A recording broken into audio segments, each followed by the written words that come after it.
qui la sort. Yanis, André Poisson, Lacazette.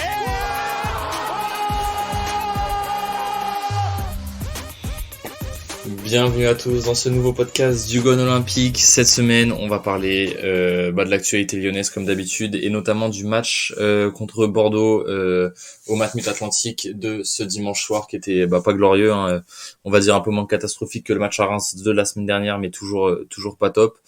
Et pour parler de tout ça, je suis avec Kylian, notre cher collègue du Gone Olympique. Bonsoir. Toujours rendez-vous. Comment vas-tu, cher ami? Toujours en rendez-vous. Écoute, bien occupé. Je t'avoue, de mon côté avec l'école et tout ça, mais ça fait plaisir d'être là et de parler un peu de foot et de notre cher club.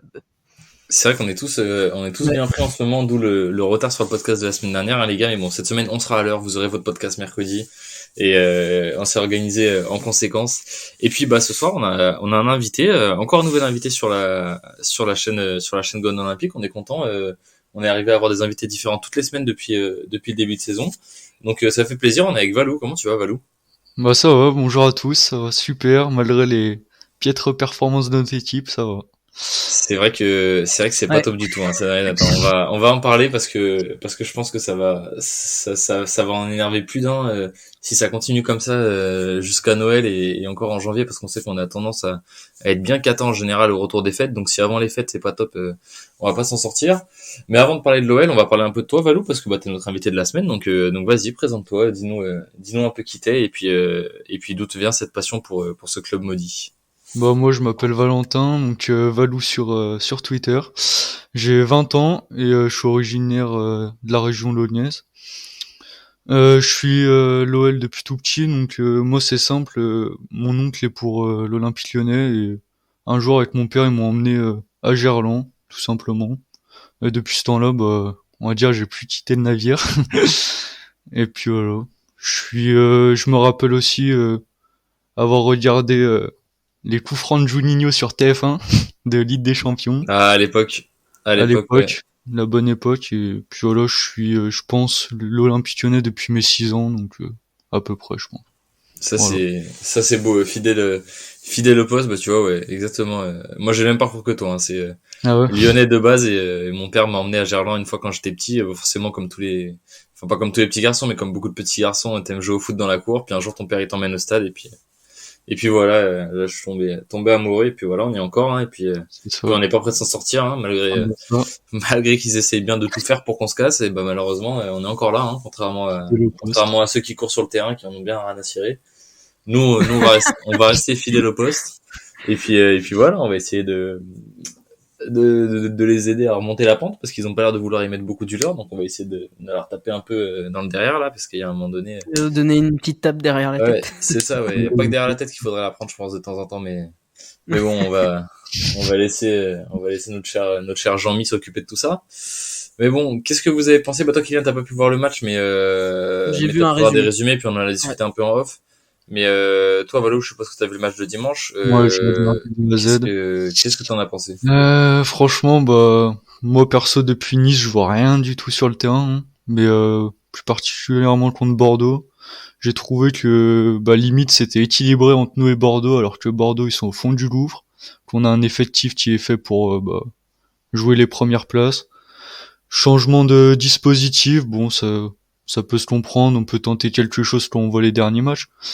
Après, j'ai trouvé que beaucoup de joueurs, je sais pas, ils ont la tête où, mais tout sauf sur le terrain. Quand tu vois nos jeunes comme Castello, Lutieba, eux, ils saisissent leur chance, ils rentrent, ils donnent tout. Tu regardes certains sur le terrain, t'as même pas l'impression ils sont professionnels. Et sinon, j'ai trouvé le match très laborieux. On met 2 buts, je sais même pas comment on les met, hein, sur corner. Puis l'autre, coup du chapeau, Thiago Mendes qui met une frappe entrée de surface, alors d'habitude ça finit dans les tribunes, mais content de sa rentre. C'est vrai qu'il a envoyé 2-3 ballons aux gamins qui rêvaient que de ça dans les tribunes depuis qu'il est arrivé, hein. Il a fait 2-3 heureux comme dirait un cher commentateur sur un jeu vidéo, il a voulu envoyer son ballon à sa femme qui était dans les tribunes. Les vrais auront la ref, mais ouais, c'était un peu un miracle ce but là, hein. Franchement, venu d'ailleurs, et puis de toute façon on n'en aurait pas marqué un autrement, hein. Si ça avait pas été ça. vu la piètre qualité de jeu, c'était franchement, compliqué, quoi. on n'arrive pas à garder le ballon, on fait des passes, mais horribles. Jamais vu ça. En attaque, on propose rien, ça se regarde, ça se joue l'un sur l'autre, enfin, alors que normalement, un 3-4-3, faut écarter au match sur les ailes, mais nous, on était tous au milieu, enfin, ça a rien y comprendre des fois, mais bon. Ben, j'ai l'impression qu'on a tendance à beaucoup s'enfermer dans l'axe parce que justement Trop de joueurs. on a énormément de joueurs d'axe. Notre seul vrai ailier, c'est Toko, qui malgré le fait que ça soit notre seul vrai ailier aujourd'hui, a quand même joué une bonne partie de sa carrière en pointe dans les différents clubs où il a évolué, Ça. que ça soit à Angers ou Villarreal. Il a joué un peu sur le côté, mais il était aussi beaucoup utilisé en pointe. Et on n'a pas forcément de joueurs qui sont capables d'aller prendre la profondeur, d'aller provoquer. Bon, on peut dire que quand on a Paqueta qui joue sur l'aile droite, il reste un joueur assez, c'est pas une fusée, mais on va dire qu'il est assez rapide pour un milieu de terrain. Donc, on va dire que ça peut compenser un peu et ça peut faire l'affaire de temps en temps. Mais c'est clairement pas là qu'il est le meilleur non plus. Donc c'est pas forcément hyper utile. Et puis ouais, on a l'impression que les semaines se ressemblent au niveau des compos avec des joueurs qui jouent pas à leur poste. On a l'impression de toujours voir des gars qui sont pas là où ils devraient être, quoi. C'est ça. On compense et on voit ce qu'on peut faire. Que Ah ça bah là, soit, que ça c'est soit du Bordeaux, bricolage. ouais, Franchement, y a Mais, pas d'autre mot, c'est du bricolage. mais Bon. c'est ce que j'allais dire. En fait, j'ai l'impression, autant en début de saison, c'était moins le cas, mais j'ai l'impression que depuis plusieurs semaines, notre équipe, c'est du bricolage, en fait. C'est-à-dire qu'on prend des mecs, on les met pas forcément à leur poste, mais tant pis, ça fera l'affaire parce qu'on n'a pas forcément d'autres solutions. Et c'est triste de se dire que déjà début décembre, on en est à faire du bricolage, quoi. Ah C'est bah très ça. triste. Ah mais c'est terrible, hein. C'est terrible. On a une infirmière qui est surremplie. On a un coach qui passe en système 3-4-3 ou 3-4-2-1 en fonction de comment on le voit. Cette semaine, pourquoi pas? Forcément, les gens ils vont dire. Moi, j'ai eu beaucoup de gens sur Twitter. Ouais, Bosch qui passe en 3-4-3 ou 3-4-2-1 après seulement 3 jours et tout. Mais quoi qu'il arrive, quand tu changes de système parce qu'il y a un truc qui te plaît pas ou parce que tu as des nouvelles idées ou parce que tu veux t'adapter à quelque chose, de toute façon, le temps maximum que tu vas avoir pour le bosser, c'est 1 semaine ou 2 semaines s'il y a une trêve internationale. Dans un club comme Lyon, pendant la trêve internationale, bon, on n'a pas plus d'équipe, mais on a quelques joueurs principaux qui sont pas là, donc c'est forcément plus difficile de travailler. Et de toute façon, quand tu changes de système, il y a bien un match où ça sera le premier et tu n'auras pas eu énormément de temps pour le bosser. Donc ça, à la limite, c'est pas très grave. Juste, il faut voir s'il le met dans la continuité, parce que quand on voit qu'on perd encore des Nayer, que Diomandé est sur un plus ou moins retour de blessure dans pas trop longtemps normalement si tout se passe bien, mais qu'en janvier il sera sûrement à la CAN, on va commencer à avoir des problèmes d'un point de vue défenseurs centraux. Et si t'as plus de défenseurs centraux, le 3-4-3 c'est un peu compliqué à mettre en place. Ah bah ça. Donc dans un 3-4-3, je suis pas complètement persuadé que Dubois quand il va revenir il soit très efficace. Si jamais on le fait jouer à la place d'un des trois axiaux avec Gusto à droite, pour compenser justement les blessures ou les absences dues à la CAN. Donc il va falloir commencer à se poser des questions sur l'infirmerie et sur la profondeur d'effectif, parce qu'on a l'impression que les mecs qui rentrent du banc, ils apportent très peu, ou c'est très rare qu'on ait des gars qui sortent du banc et qui apportent quelque chose. Et les mecs qui sont sur le terrain, bah certes, c'est peut-être les meilleurs joueurs de l'effectif sur le papier, mais si on regarde le poste sur lequel ils sont obligés de jouer, bah ils sont là parce que c'est les meilleurs joueurs de l'effectif, pas parce que c'est les meilleurs joueurs de l'effectif à ce poste et inscrits dans un collectif qui est bien huilé, bien rodé, quoi. Moi, je On a sais pas ce l'impression que vous que en pensez, mais je trouve que les jeunes apportent largement plus que des simples remplaçants ou les titulaires. Je sais pas ce que vous en pensez, mais alors ça va dépendre. Je suis d'accord avec toi sur certains, moins sur d'autres. voilà. Typiquement un Cherki, Mais voilà. D'accord. moi il commence à me gonfler, hein. On va dire qu'il a que 18 ans, donc on va pas lui tomber dessus de suite, mais il commence un peu à me chauffer les oreilles, quoi. Quand on voit l'attitude qu'il a sur le terrain, c'est bien beau d'aller mettre 2 buts à Brøndby, mais en attendant, à part ça, depuis le début de saison, il a quand même pas fait grand chose. Donc, donc ouais, moi il commence un peu à me taper sur le système. J'aimerais bien qu'il soit un peu plus impliqué. Par contre, des jeunes comme Malo Gusto, effectivement, qui sont loin d'être parfaits, il est fautif sur les 2 buts de ce week-end. Euh, Forcément, des fois, il a un peu plus de mal, mais on sent que le gars, il a impliqué, il est appliqué aussi, il en veut, il est vraiment motivé et tout. Et ça fait plaisir. Un gars comme Loukeba qui a très peu de temps de jeu, il a aussi fait des erreurs hier. Sur le premier but, il est très en retard. Mais tu sens qu'il a envie, qu'il a faim. Ça fait plaisir. Cacré, bon, pareil, il a eu un peu de mal ce week-end, mais dans l'ensemble, même si ouais, on va le considérer comme jeune parce qu'il est encore jeune, mais il est un peu plus confirmé. On va dire que pareil, il en veut. Euh, Je dirais qu'à part Cherki, je suis assez d'accord avec toi. Et que peut-être que des fois, il faudrait s'appuyer un peu plus là-dessus, parce qu'il y a des choses, il y a des choses intéressantes à aller chercher, quoi. Avec ces jeunes-là, plutôt que les mecs qui ont leur fauteuil et. Il y a un truc qui me dérange quand même dans ces histoires de changement. Alors oui, effectivement, il y a souvent les rentrants apportent plus que les titulaires, mais moi, ce qui me dérange, c'est le timing des changements. Enfin, je sais pas si ça a changé à Bordeaux, mais depuis le début de la saison, le moment où le coach se décide à faire les changements, je trouve que c'est tard. Enfin, je sais pas C'est si... souvent tard. Ah oui, c'est toujours très tard. C'est souvent tard, ouais. Je sais pas, au bout d'un moment, si à la 60e tu vois que ça bouge pas, fais-le, quoi. Attends pas. Même Bordeaux, il me semble que c'était quand même plus vers la 70e que 60e. Hein. Ouais, tu vois, c'est. Oui. Ok, je suis d'accord avec de manière vous. Je générale, rejoins les rentrants apportent souvent plus ces derniers temps, mais fais-le plus tôt dans ce cas-là. Enfin, c'est un truc que je comprends pas. Ouais, c'est difficile de comprendre parce que moi, il y a un point sur lequel j'aimerais qu'on se penche un peu. C'est le pourquoi ça tourne aussi mal depuis autant de temps. Moi, j'ai l'impression, honnêtement, depuis 5 ou 6 ans, là, que, on va dire, on va vraiment pour accentuer le trait, on va dire depuis le départ d'Hubert Fournier. Depuis le départ d'Hubert Fournier, j'ai l'impression qu'on enchaîne les coachs. Il y a eu les 6 premiers mois avec Genesio qui ont été exceptionnels. Entre janvier et mai, je sais plus quelle année c'était, ça doit être 2017, 2016, quelque chose comme ça. 2016 parce que Hubert Fournier il est limogé en décembre 2015. Donc, c'est ça. Donc 2016. Donc de janvier à mai 2016, honnêtement, la période elle est incroyable. On gagne pratiquement tous nos matchs. Le fond de jeu, il est magnifique. On prend la deuxième place sur Monaco. On fait une remontada exceptionnelle. Et c'est pas qu'on n'est pas remonté au classement qu'en termes de résultats. On jouait au foot, quoi. C'était beau à voir. Et j'ai l'impression que depuis ce moment-là, on enchaîne le manque de motivation, le manque d'efficacité, les problèmes défensifs, le manque d'implication de la plupart des joueurs et notamment de ceux qui ont en fonction des périodes, hein, qui ont leur place quasiment assurée dans l'effectif de par leur qualité de base, et des jeunes qui essaient de percer à la porte mais à qui on laisse que trop peu de place, alors que c'est quand même, on va dire, la philosophie de l'OL à la base.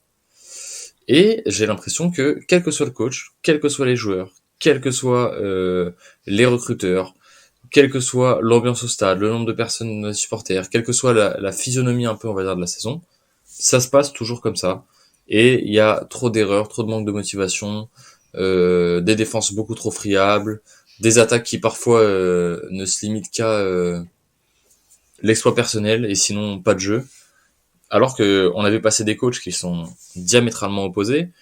Si on prend Genesio, Silvinho, Garcia et Bosch, je peux vous dire que je pense qu'on a fait le tour du cadran. Si on prend tous les joueurs, moi je regardais, c'est dimanche après-midi, je suis tombé dans ma chambre par hasard, je faisais un peu de rangement, je suis tombé sur un poster de la saison 2015-2016 justement. Bah voilà, c'est cette saison même de limogeage de Fournier.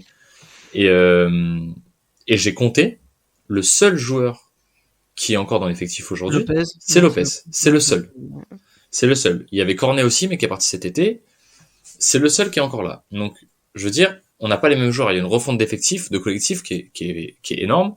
Sur 5-6 ans, n'avoir plus qu'un joueur en commun, je dis pas que c'est impossible, mais ça veut dire qu'il y a vraiment eu énormément de changements. Et malgré tout ça, on retombe toujours dans les mêmes travers. Et moi, j'ai tendance à me dire, ça peut pas venir du coach. Je dis pas que tous les coachs qu'on a eu sont parfaits, loin de là. Mais ça peut pas venir que du coach. Ça peut pas venir que des joueurs quand on voit que toutes les erreurs, c'est pareil. Non, et la vraie question, c'est d'où ça vient, quoi.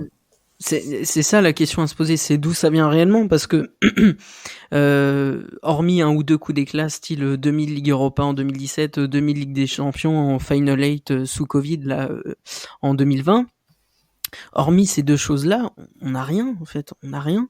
Et c'est un souci, c'est que même dans le jeu, bon, c'est en partie faux quand même avec Bosch, hormis depuis quelques semaines, mais globalement, on a quand même du beau jeu avec lui. Si on fait un bilan sur plusieurs mois. Non, ce qui est embêtant, c'est que avant on se disait bon, c'est les coachs, on change de coach. Ça recommence, on se dit bon, c'est les joueurs, on change de joueur. Comme tu l'as dit, depuis 2015-2016, il en reste qu'un, donc on les a bien changés quand même.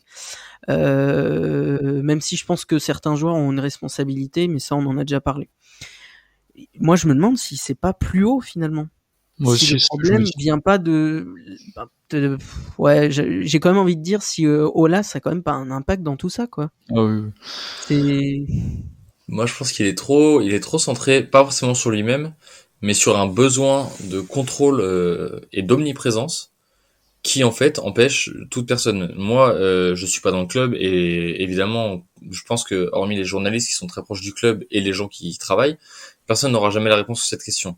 Mais ces motivations de départ de Juninho et ses sorties dans la presse, est-ce que ça vient pas du fait, tout simplement, que le gars il est revenu dans son club où c'est une vraie légende, tout le monde l'adore, c'est enfin comme il a été sur plusieurs tifos pendant qu'il était là, après qu'il soit parti et après qu'il soit revenu, le roi Juni de retour à la maison, ici et ça, la plus grande légende de l'histoire du club, le joueur le plus apprécié de l'histoire du club, et Dieu sait qu'il y en a eu des joueurs qui ont été adorés à l'OL et qui ont fait presque toute leur carrière ici. Mais malgré tout ça, le mec il vient et au bout de 3 ans, il se casse avec des histoires de j'avais un contrat, on avait dit que c'était pour 3 ans, alors que personne n'a jamais entendu parler de ça. Est-ce que c'est pas parce qu'on lui a simplement pas donné les moyens qu'on lui a promis quand il est arrivé? Tout Mais- simplement. Vas-y, réponds. Vas-y. Moi, j'ai l'impression que Juninho, il est arrivé. Déjà, on lui a mis Garcia dans les pattes, alors que j'ai l'impression qu'il en voulait même pas forcément. C'était un choix d'Olas, apparemment, donc Garcia. Oui, très probablement. Il a fait quand même Enfin, il y a des... eu Silvino avant, hein. C'est lui qui a fait venir Silvino. Oui, il y a eu Oui, Silvino. voilà, Ouais. il y a Silvino. Bon, qui est une énorme erreur de casting, on va pas se le mentir, mais je sais pas. J'ai l'impression qu'il a pas eu, enfin, on lui a pas donné ce qu'il voulait, vraiment. Je sais pas ce que vous en pensez, mais... Et ouais, moi j'ai l'impression que les mecs ils arrivent et qu'on leur donne pas ce dont ils ont besoin. J'ai l'impression que Bosch c'est pareil. Bosch c'est un coach qui joue au foot et on peut lui reprocher. Honnêtement, c'est pas le seul fautif hein, depuis le début de saison, loin de là. Moi je vois ceux qui lui tombent dessus.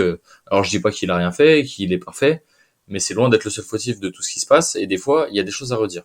Mais en attendant, on fait venir un coach qui a des vraies idées de jeu et qui a des vraies motivations, tout ce genre de choses. Et on lui donne pas les moyens. On fait un mercato très moyen à la dernière minute. Hormis, bon, je sais que Kylian, toi t'étais un peu détracteur de ça, mais on va pas se mentir, sur le mercato de cet été, à part l'arrivée de Boateng, tous les autres, ils servent à rien. Ah bah, Ils, merci ils, de le dire. Merci ils- de le dire. ils ont rien apporté. Non mais je veux dire, Boateng, il fait un très bon début de saison et il est très en forme pour l'instant. Après, on va voir si ça continue. Mais les Shaqiri le premier sur la liste, hein, Ah bah, lui. il sert à rien. Qui c'est qu'on est allé chercher d'autres à part lui? Moi, je serais Emerson. satisfait. Je sais pas ce que vous en pensez. Oui, Emerson. Allez, on va dire qu'Emerson ça va. Mais bon, Emerson il est en prêt, donc je le compte comme une semi-recrue parce que il est Ouais, très probable que c'est- l'été c'est prochain pas grave. il se casse de là. Donc le problème restera le même, qu'il faudra trouver un arrière gauche bon dans le temps. Et puis Emerson sur les 3-4 dernières semaines, il a quand même redescendu un peu d'un cran et C'est vrai. il est quand même fautif sur quelques trucs, même si dans l'ensemble c'est on va dire un des joueurs les plus constants et efficaces depuis le début de saison, donc on va pas lui tomber dessus, loin de là. Qui est-ce qu'on est allé chercher d'autre cet été? Shaqiri, Boateng, Shaqiri, Emerson, c'est les trois Boateng, secondes. Emerson, c'est les trois principaux. Ouais. Enrique, Enrique, bon, j'en parle même pas, je pense que je suis plus fort que lui au foot. Bon, j'exagère un peu, mais j'exagère un peu étant donné que je fais pas du tout du foot, je fais du handball, mais je veux dire, bon voilà, en doublure, 2 matchs par saison sur des matchs européens où on est déjà qualifié ou des matchs de Coupe de France contre des CFA, ça ira bien, mais il a pas le niveau de jouer bien plus haut, quoi. Mais franchement, voilà, Bosch, on sait que c'est un entraîneur, pardon, qui aime jouer au foot, qui aime le jeu léché, le jeu où il y a de la technique, où il y a de la possibilité de combinaison. Et est-ce que honnêtement aujourd'hui, il a l'effectif pour ça? On a des joueurs qui courent pas, donc c'est impossible de combiner et de jouer dans les espaces. Et tous les joueurs techniques qu'on a, hormis Paqueta depuis le début de saison, tous les autres sont un peu faibles. Il y a Guimarães qui fait un bon début de saison, mais il joue tellement bas sur le terrain que malheureusement, à part envoyer un pétard sur 50 mètres exceptionnel de temps en temps, qui permet de casser 2 lignes de défense, bah, malheureusement il peut pas faire grand chose. Et c'est rarement sur lui qu'on s'appuie pour les offensives. Awar, j'arrive pas à le détester parce que c'est Awar, mais à part marcher, il fait quand même pas grand chose sur 90% du temps où il est sur le terrain. Toko, techniquement parlant, quand il faut faire autre chose que courir ou pousser la balle au fond, il a quand même un peu du mal. Et puis Tino, Dembélé, Slimani, c'est pareil. Techniquement, c'est très rapidement limité quand même. On se le dise. On a Cacré qui est pas trop mal, mais c'est pas non plus le top du top. Shaqiri, bon, sur le papier, il est bon dans les petits espaces, mais bon, voilà, quoi. C'est très moyen. Mais moi, je trouve que quand tu regardes les équipes qu'il y a eu boss avant nous, tu regardes l'Ajax, Leverkusen, etc. Enfin, moi, j'ai du mal à voir les qualités que ces équipes avaient en notre équipe. Enfin, c'est du jeu rapide, des transitions rapides. Enfin, nous, déjà, avant de faire une passe vers l'avant, des fois, on fait 2-3 touches de trop. Oh là là, on perd le ballon facilement. Awar, il a le ballon, il fait quoi? Il court pas. Il le donne en arrière ou je sais pas où. Shaqiri, bah, il est bon dans les petits espaces, mais enfin, franchement, je le vois pas trop depuis le début de saison. Hein. Shaqiri, il est assez fantomatique sur le terrain. Beaucoup trop. Paqueta, bah, très bon début de saison, on peut pas lui enlever, mais là, je trouve quand même, malgré tout ce qu'on peut dire, oui, il est replacé en BU, il est replacé en 10, à droite, enfin, là, les 2-3 derniers matchs, enfin, un peu nonchalant. Il y a des pertes de balles quand même, tu vois, qu'il faisait pas au début de saison, qui commencent à se voir, tu vois, des pertes de balles sur des conservations de balles. Par exemple, exemple tout simple, contre Reims, il fait une perte de balle, au final ça amène action de but à la fin du match, et puis voilà, ça a failli faire pareil contre Bordeaux, il s'est pris une contre Bordeaux, dernière minute, ouais, il a failli... Voilà. Donc voilà, il y a des joueurs quand même que je trouve qui ont une assez grosse qualité technique, qui sont quand même très très en dessous. Donc voilà, après... je sais pas, franchement, je sais pas ce qu'il faut faire pour que tout s'améliore. J'arrive même plus à savoir si c'est la mentalité, si c'est l'envie des joueurs, si c'est... Franchement, toutes ces années, elles se sont écoulées et tout se ressemble, en fait. C'est ça le problème. Ben là, il y a... les joueurs ont changé, les coachs ont changé, le staff a changé, et on voit toujours le même OL. C'est ça le problème. Moi, je vois un peu là, on arrive en décembre et on commence à voir un peu des rumeurs de transferts éventuels pour le mercato, machin. Ça serait bien de se renforcer avec tel mec, tel mec, tel mec. Mais honnêtement, quand on voit les effectifs qu'il y a en Ligue 1 et les résultats des autres équipes, hormis Paris qui, bon, ils ont pas super bien géré ce week-end contre Lens, mais de manière générale, ils sont bien au-dessus de tout le monde et ils vont s'en sortir sans trop de soucis, être champions à la fin du mois de mars comme d'habitude. Tous les autres, il y a personne qui a un rythme hyper élevé. Tout le monde est prenable. Quand on voit les points bêtement qu'on a perdu, pardon, en jouant, on jouait mal, mais il y a plein de points qu'on aurait pu gagner, même en jouant mal, et qu'on a perdu sur des bêtises d'enfants, on aurait pu être beaucoup plus haut. En fait, donc, il y a la place. Et pour moi, on a largement l'effectif pour arriver aux attentes qu'on souhaite. Mais, et le problème, il vient pas forcément de la qualité des joueurs, mais je pense qu'ils sont dans un tel confort à l'OL, ces gars-là. On les a mis dans un tel confort que bah, où qu'ils passent, ils savent qu'ils viennent pour être bien payés, faire leur match, faire 2-3 gris-gris et se montrer à la télé dans les best-of de dribble. Et puis derrière, allez hop, on va prendre l'OL pour un club transition et espérer aller dans un grand club 1 ou 2 ans plus tard, quoi. Un peu comme l'a fait Memphis, bien qu'il ait fait énormément de clubs de bien au club, il y a pas de souci. C'est ça. Mais en gros, ils viennent pour ça et il y a plus de joueurs qui viennent pour être amoureux de l'OL et porter le club, quoi. C'est exactement ça. Quand tu vois les gens, ils viennent à l'OL, c'est un tremplin, puis après ils vont dans une plus grosse équipe.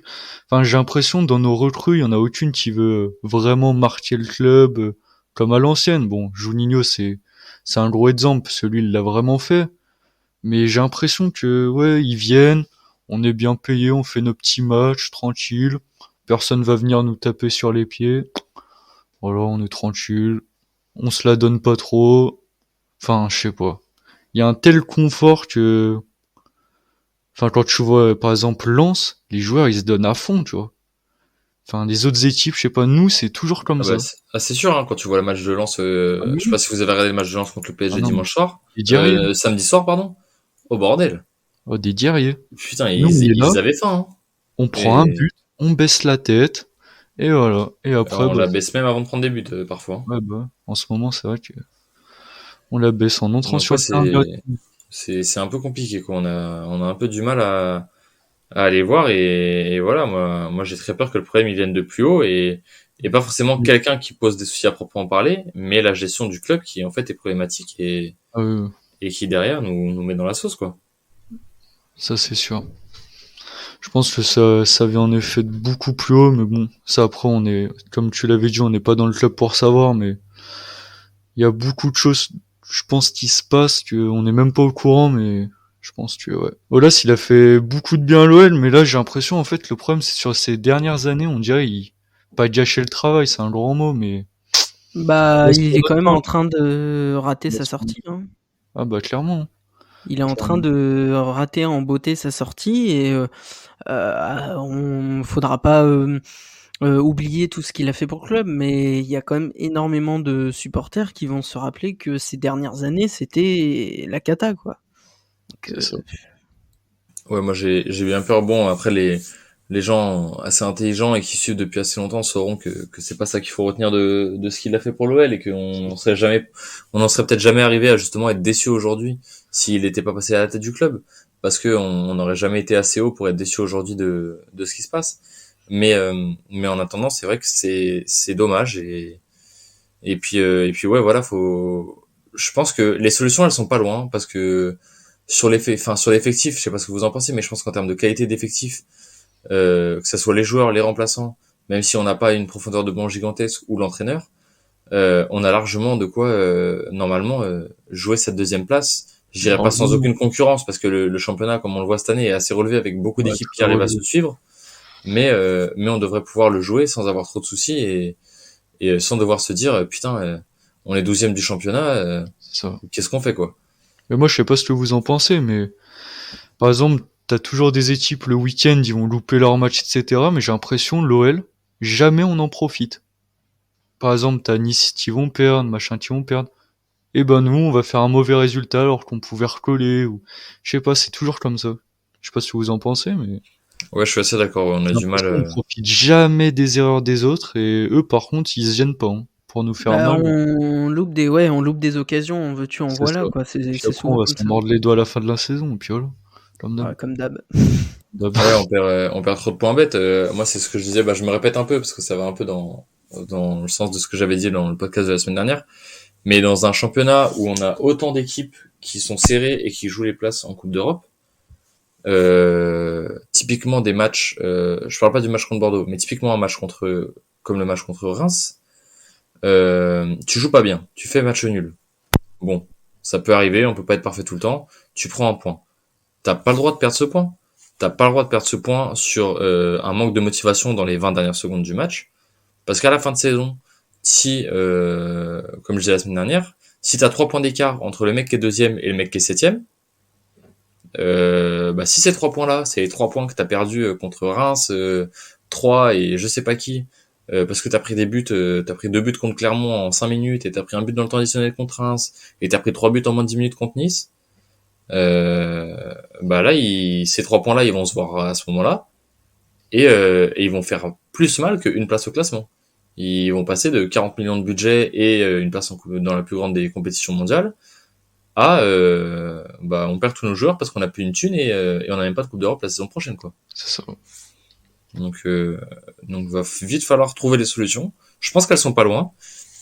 Je pense qu'il tient qu'aux joueurs et à leur mentalité de les trouver, mais il va vite falloir trouver les solutions et se regarder droit dans les yeux pour se dire les choses, parce que là, jouer Reims à la maison et Bordeaux chez eux, et prendre que un point, c'est pas possible. Ah, c'est triste, hein. Et franchement, il va vite falloir se réveiller, parce que là on va pas s'en sortir comme ça. Mais même si j'ai peu d'espoir sur les résultats de la fin de saison, parce que malheureusement, je pense que les problèmes à Lyon sont trop profonds et qu'il y a peut-être besoin d'une vraie restructuration du club plutôt que des petits changements tous les ans qui amènent à plein de changements, mais on sait pas trop quoi. Je pense que c'est possible de trouver des solutions et de remonter et d'aller gratter au moins une place sur le podium en fin de saison, même si je pense que la saison va être assez difficile de manière générale, et on va un peu galérer, quoi. Les gars, on va se laisser là-dessus, ça fait déjà une demi-heure qu'on tourne, là, j'avais pas vu, je viens de voir ça. Mais on a fait un bon petit tour d'horizon de tout ça. Vous voyez, on voulait parler du match contre les Rangers, mais on en a même pas parlé. Si on fait un petit tour d'horizon, petit tour de table, là, les gars, je sais pas ce que vous en pensez, mais bon, ce serait peut-être pas mal qu'ils fassent tourner un petit peu, et qu'ils donnent un peu de temps de jeu à justement des gamins qui ont de la motivation. On a rien à perdre, on est à la maison, c'est une équipe qui va jouer en plus, parce que eux, ils ont des trucs à jouer. Donc pour des petits jeunes, justement, ça peut être intéressant d'aller jouer un match comme ça et poser un peu nos cadres, et puis leur rappeler un peu qu'ils sont pas sont pas Ils sont pas là intouchables pour enfiler des et qu'il y a des gens il y a des petits jeunes qui sont derrière ou même des moins jeunes mais qui ont moins de temps de jeu qui seront là pour leur piquer leur place si elle est laissée libre donc ça serait pas mal et puis bon on va espérer une victoire forcément si on peut faire 18 points ça serait vraiment top. Ça serait une campagne européenne très bien lancée. Mais voilà, pas d'obligation de résultat, pas de pression pour une fois, donc on va en profiter, ça va faire du bien vu la période. Et puis on va espérer que tout se passe bien et qu'il y ait pas de souci majeur. C'est ça. Bon bah voilà les gars, on va se laisser là-dessus. Merci à vous, merci à toi Kylian. Comme d'hab, hein, pas de comme soucis. d'habitude, comme d'habitude, avec plaisir. Ce sera peut-être la semaine prochaine aussi. Puis de toute façon, si c'est pas la semaine prochaine, ce sera celle d'après. Et puis voilà. Et puis écoute Valou, merci à toi. Au plaisir de te réinviter.